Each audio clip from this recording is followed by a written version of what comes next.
Welcome to On the Beat, everyone. I'm Troy Thompson. Joining me in the studio today is Dr. Ricky Johnson from Gastroenterology Associates of Columbus. And today we're talking all about a topic that maybe you don't want to discuss with your loved ones and family, and it's, you bet, hemorrhoids.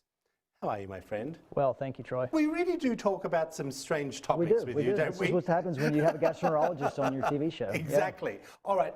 Now, most people know what hemorrhoids are. How are they caused? Well, actually, we're born with hemorrhoids. Oh, we are?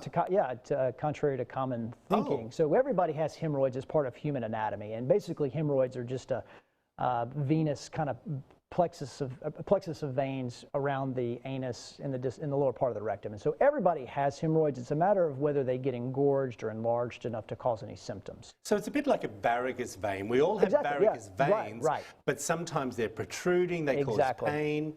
Okay, how common are they to develop into that next level of uncomfort? Yeah, that's a good question. I don't have stats on the exact numbers on that, but I think it's probably a lot more common than you would think. Because a lot of people, number one, think that there's really not much that can be done for them, or they've had it for so long, they just tend to grin and bear it and deal with it and don't think really to seek any kind of care for it. Isn't it a painful It can be, and it can be. It may be or it may not be. So there's two kinds of hemorrhoids. You can have hemorrhoids on the outside, which we call external hemorrhoids, and those can be swollen and painful, itch, burn.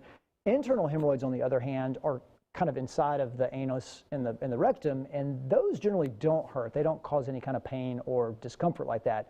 Typically, what they result in is bleeding, or they can get engorged enough where they actually kind of prolapse out and have to be pushed back in. More common in women than men, or? Tends to be, yeah, mainly because of pregnancy. Most women, if you get a history from them, will tell you that they've had hemorrhoids since, and they can recount it to the birth of their child, and it's been an issue since then. So I was about to say, because a lot of my girlfriends have said to me over the years that they developed hemorrhoids, and I was like, how is that possible? Yeah, it's just the pushing. The physiology associated with pregnancy. It is what it is. Yeah. All right, so how do we treat it? Well, conservative measures initially is what we recommend. So that would be things like increasing fiber in the diet, which can be hard to do. If you start counting the fiber content of your foods, it's really hard to get 25 or 30 grams of fiber a day. That's a lot of fiber. It is. So we generally will recommend fiber supplements on top of high fiber foods. Right.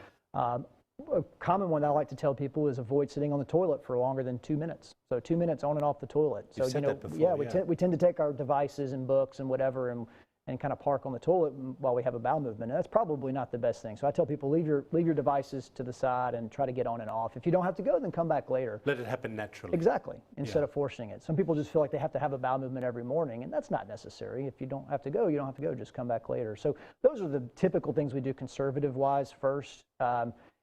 Really anything, weightlifters, actually, people who lift weights or people who sit for long periods of time. So we'll recommend some lifestyle changes. And then if it gets beyond that, there's some over-the-counter ointments and creams you can do, which kind of decrease the inflammation. There's suppositories.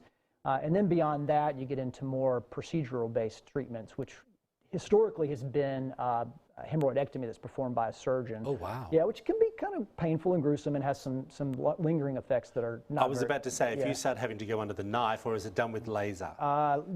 Both, I think. They've got a couple different ways that they do it. I was about to say that I'm sure there's side effects to having most people who do that would not recommend it to their friends. So what we have started doing the last few years is something called hemorrhoid banding, where we actually take a small device, and it can be done in the office with no prep, no sedation. It's just like a clinic visit. We stick this little device just inside the anus, deploy a rubber band on the hemorrhoid. It's generally painless. There might be a little bit of pressure, but it doesn't hurt.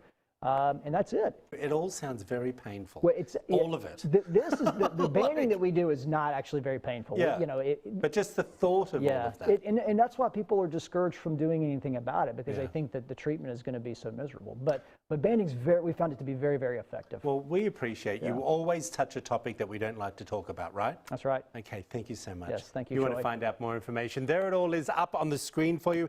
Gastroenterology and Associates of Columbus. Back up to this short break, everyone.